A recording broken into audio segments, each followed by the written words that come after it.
ಅವ್ರಿಗೆ ಅದನ್ನೇ ಹೇಳ್ತಾ ಇದ್ದೀನಿ. ಅಣ್ಣ, ಆಮೇಲೆ ತಮ್ಮ ಬಂದ, TH ಬಂದ, ಹೌದಾ, MD DMC ಬಂದ, MD ಬಂದ, ಇವರೆಲ್ಲ ಯಾರು ಆಗ್ತಾ ಇದಾರೆ, they are under the watch. ಹೌದಾ. So they will be action will be taken as per the law. ತಾವು ಮಾಡುವಂತ ಚಟುವಟಿಕೆಗಳ ಮೇಲೆ ಪೊಲೀಸ್ ಇಲಾಖೆ ಸಂಪೂರ್ಣವಾದಂತ ನಿಗಾ ಇಟ್ಟಿರುತ್ತೆ. ನೀವು ಮಾಡಿರುವಂತ ರೀಲ್ಸ್ ಗಳಾಗಿರ್ಬೋದು, ಅದರಲ್ಲಿ ಬಳಸುವಂತ ವಸ್ತುಗಳಾಗಿರ್ಬೋದು, ಕಾನೂನು ಬಾಹಿರ ಆಗಿತ್ತು ಅಂತಂದ್ರೆ ಪೊಲೀಸ್ ಇಲಾಖೆ ನಿಮ್ಮ ಮೇಲೆ 100% ಆಕ್ಷನ್ ಅನ್ನ ತಗೊಳ್ಳುತ್ತೆ.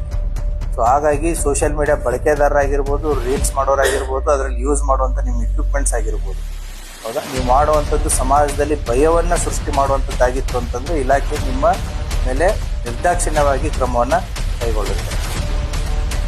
ಆ ಅಣ್ಣ ತಮ್ಮಗಳು ಅವರು ಅವ್ರ ಥರನೇ ಆಗಬಾರ್ದು.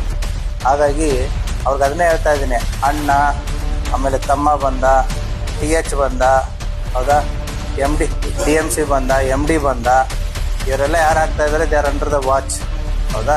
So they will be action will be taken as per the law. ಅವ್ರಿಗೆ ಅದು ಎಚ್ಚರಿಕೆಯ ಮಾತನ್ನ ಅವ್ರಿಗೆ ಹೇಳಿರೋದು. ಯಾರು ಈ ರೀತಿ ರೌಡೀಸ್ಗಳ ಬಗ್ಗೆ ಆಗಿರ್ಬೋದು, ಜೈಲಿಂದ ಬಂದವರಾಗಿರ್ಬೋದು, ಸಮಾಜದಲ್ಲಿ ಏನು ಒಳ್ಳೆ ಕೆಲಸ ಮಾಡಿ ಬಂದವರಲ್ಲ ಇವರು. ಸಮಾಜಘಾತಕ ಶಕ್ತಿಗಳು, ಕೊಲೆ, ಮರ್ಡರು, ಇಂಥ ಡಕಾಯಿತಿ, ದರೋಡೆ ಕೇಸುಗಳಲ್ಲಿ ಜೈಲಿಗೆ ಹೋಗಿ ಬಂದು ಇವ್ರು ಏನಾದ್ರು ರೀಲ್ಸ್ ಗಳನ್ನ ಮಾಡೋದಾಗ್ಲಿ, ಅಥವಾ ಅವರ ಪರವಾಗಿ ರೀಲ್ಸ್ ಮಾಡೋರು ಯಾರಾದ್ರೂ ಇತ್ತು ಅಂತಂದ್ರೆ ಅವರ ಅಗೇನೆಸ್ಟ್ ಕಟ್ಟುನಿಟ್ಟಿನ ಕ್ರಮವನ್ನ ಇಲಾಖೆ ಈಗಾಗಲೇ ಹಲವಾರು ಪ್ರಕರಣಗಳನ್ನು ದಾಖಲೆ ಮಾಡಿ ಅವ್ರ ಮೇಲೆ ಕ್ರಮವನ್ನ ಕೈಗೊಂಡಿದೆ. ಪೊಲೀಸ್ ಸೋಷಿಯಲ್ ಮೀಡಿಯಾ ವಾಚ್ ಇದು ಎಲ್ಲಾ ಪೊಲೀಸ್ ಠಾಣೆಗಳಲ್ಲಿ ಎಲ್ಲಾ ಸ್ತರಗಳಲ್ಲಿನೂ ಕೂಡ ಫುಲ್ ಆಕ್ಟಿವ್ ಆಗಿದೆ. ಯಾರೇ ಏನೇ ಸೋಷಿಯಲ್ ಮೀಡಿಯಾದಲ್ಲಿ ಮಾಡಿದ್ರು ಕೂಡ ಪೊಲೀಸರ ಗಮನಕ್ಕೆ ಇಮಿಡಿಯೇಟ್ಲಿ ಬರುತ್ತೆ. ಸೊ ಹಾಗಾಗಿ ಪೊಲೀಸ್ ಇಲಾಖೆ ಅವರ ಮೇಲೆ ಕಣ್ಣನ್ನ ಇಟ್ಟಿದೆ. ಯಾರೋ ತಪ್ಪು ಮಾಡಿದ್ರು ಕೂಡ ಅವರಿಗೆ ಸೂಕ್ತವಾದಂತಹ ಕಾನೂನಿನಡಿಯಲ್ಲಿ ಕ್ರಮವನ್ನ ಕೈಗೊಳ್ಳಲಾಗುತ್ತೆ.